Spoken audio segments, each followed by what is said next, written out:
పోతులూరి వీర బ్రహ్మేంద్ర స్వామి ఆరాధన మహోత్సవ కార్యక్రమం మెదక్ జిల్లా రామాయంపేట పట్టణ స్వర్ణకార సంఘం నాయకుల ఆధ్వర్యంలో బుధవారం నాడు శ్రీ పోతులూరి వీర బ్రహ్మేంద్ర స్వామి వారి 332వ ఆరాధన మహోత్సవ కార్యక్రమం ఉదయం అత్యంత వైభవంగా స్వర్ణకార సంఘ భవనంలో ఘనంగా పూజా కార్యక్రమాలు నిర్వహించారు. ఈ కార్యక్రమంలో మెదక్ జిల్లా ప్రధాన కార్యదర్శి సుంకోజు దామోదర్చారి, పట్టణ స్వర్ణకార సంఘం అధ్యక్షులు కృష్ణాపురం రామకృష్ణాచారి, ఉపాధ్యక్షులు పూల రవీందర్చారి, ప్రధాన కార్యదర్శి సరాఫ్ ప్రశాంత్ చారి, కోశాధికారి మైలవరం వేణుచారి, సంఘ సభ్యులు రాయవరపు నాగరాజాచారి, నక్క నరేందర్ చారి తదితరులు పాల్గొన్నారు.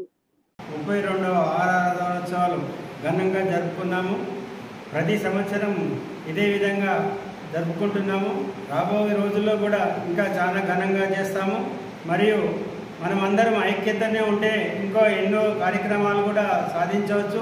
మరి ప్రభుత్వ పరంగా కూడా మనం ఈ కార్యక్రమాల దృష్టికి తీసుకుపోయి వారిని కూడా ఆహ్వానించి పెద్ద ఎత్తున కార్యక్రమాలు కూడా జరుపుకుంటున్నాము. అదేవిధంగా రాబోయే రోజుల్లో బ్రహ్మంగారు కాలజ్ఞానం చెప్పినట్టు జరగబోయే అన్ని వింతలు విశేషాలు ఇప్పటికే మనం చూస్తున్నాము.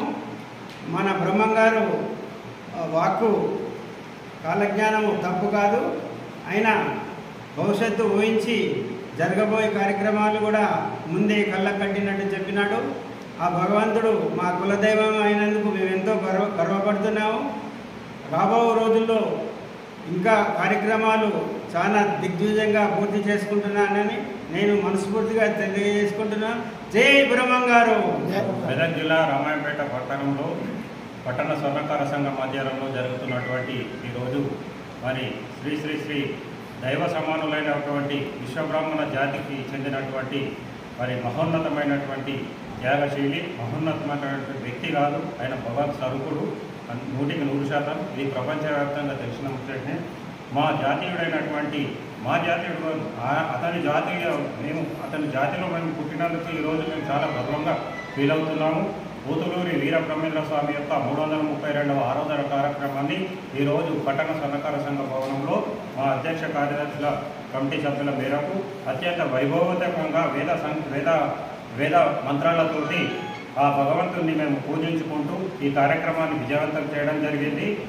మరి దీన్ని స్ఫూర్తిగా తీసుకొని విశ్వబ్రాహ్మణ జాతి బుద్ధిబుద్ధులైనటువంటి ప్రతి ఒక్కరూ ఇటు కార్యక్రమాలను విజయవంతం చేయడంలో ముందుండాలి.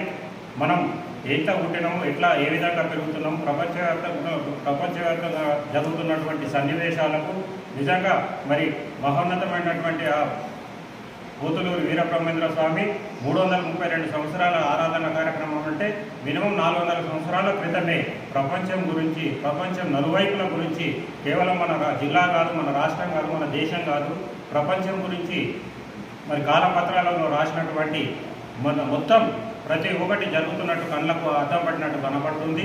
దానికి నిదర్శనము మేము చిన్నగా ఉన్నప్పుడు, మేము 15-20 సంవత్సరాలు ఉన్నప్పుడు నీళ్లు వంటమాట అని చెప్పేసి అనే మాటలను కూడా విన్నాము. నిజంగానే నీళ్లు మొత్తం నీళ్లు మనం తాగే నీటి నుండి మనం ప్రతి ఒక్కటి కొంటనే ఉన్నాము. అదేవిధంగా మనుషులను కూడా కోళ్ళను కూర్చున్నట్టు అదే కూడా జరుగుతున్నాయి. మరి ఒక వితంతువు కూడా ఒక రాజ్యం అవుతుందని చెప్పేసి దానికి నిదర్శనంగా మరి ఇందిరాగాంధీ గారు 16 సంవత్సరాలు మరి దేశ ప్రధానిగా అయ్యారు. అట్లాగే రంగులు పూసుకునేటోళ్ళు కూడా రాజ్యం అవుతారంటే కూడా మరి దానికి నిదర్శనమే మరి ఈరోజు మన సినిమా యాక్టర్లే అని చెప్పుకోవచ్చు. ఈ విధంగా మరి బ్రహ్మంగారు చెప్పినవంటి ప్రతి ఒక్కటి నిజమైతుంది. మరి ఈశాన్య మూలన కరోనా వస్తుందని చెప్పేసి కూడా మరి అప్పుడే 400 సంవత్సరాల క్రితమే రాసిపెట్టిన ఘన చరిత్ర ఉన్నటువంటి బ్రహ్మంగారి జాతిలో పుట్టినందుకు మేమందరం నిజంగా గర్విస్తున్నాం. అలాంటి మహోన్నతమైనటువంటి ఒక దేవుడు, భగవంతుడు, వ్యక్తి కాదైన భగవంతుడు, దాని ఆరాధన కార్యక్రమంలో పాల్గొని ఈ విధంగా విజయవంతం చేసుకున్నందుకు మాకు చాలా సంతోషంగా ఉంది. దీన్ని దృష్టిలో పెట్టుకొని కేంద్ర రాష్ట్ర ప్రభుత్వాలు కూడా మరి కొంచెంత మరి విశ్వబ్రాహ్మణ జాతిని మరి ఆదుకునే స్థితిలో ప్రతి ఒక్క కార్యక్రమాన్ని మరి వాళ్ళు అధికారికంగా ప్రకటిస్తూ మరి ఒక సపరేట్ విధానాన్ని మా విశ్వబ్రాహ్మణులకు సపరేట్ పెన్షన్ కానీ, సపరేట్ పథకాలు కానీ, సపరేట్ మరి కులవృత్తులు చేసుకునే వారికి ప్రోత్సహించే పథకాలను తీసుకొచ్చి ముందుంచి మరి ప్రోత్సహించాలని చెప్పేసి కూడా మరి కేంద్ర రాష్ట్ర ప్రభుత్వాలను ఈ సందర్భంగా పార్టీలకు అతీతంగా కోరుకుంటున్నాము. జై స్వర్ణకార, జై స్వర్ణకార, పోతులూరి వీర బ్రహ్మేంద్ర స్వామికి, పోతులూరి వీర బ్రహ్మేంద్ర స్వామికి. బ్రహ్మంగారి ఆరాధన దినోత్సవం కనుక 332వ సంవత్సరం కనుక ఈ రామాయంపేట గ్రామంలో రామాయంపేట పట్టణంలో చాలా ఘనంగా జరుపుకోవడం జరిగింది. ప్రతి సంవత్సరం ఇలాగనే జరుపుకోవాలని ఆ దైవ సమానుడైన పోతులూరి వీరబ్రహ్మేంద్ర స్వామిని పదే పదే కోరుకుంటూ ఆయన చెప్పినవి జరుగుతున్నాయి కాబట్టి మేము మంచిగా జరుపుకుంటామని మాకు అనుమతి ఇవ్వాలని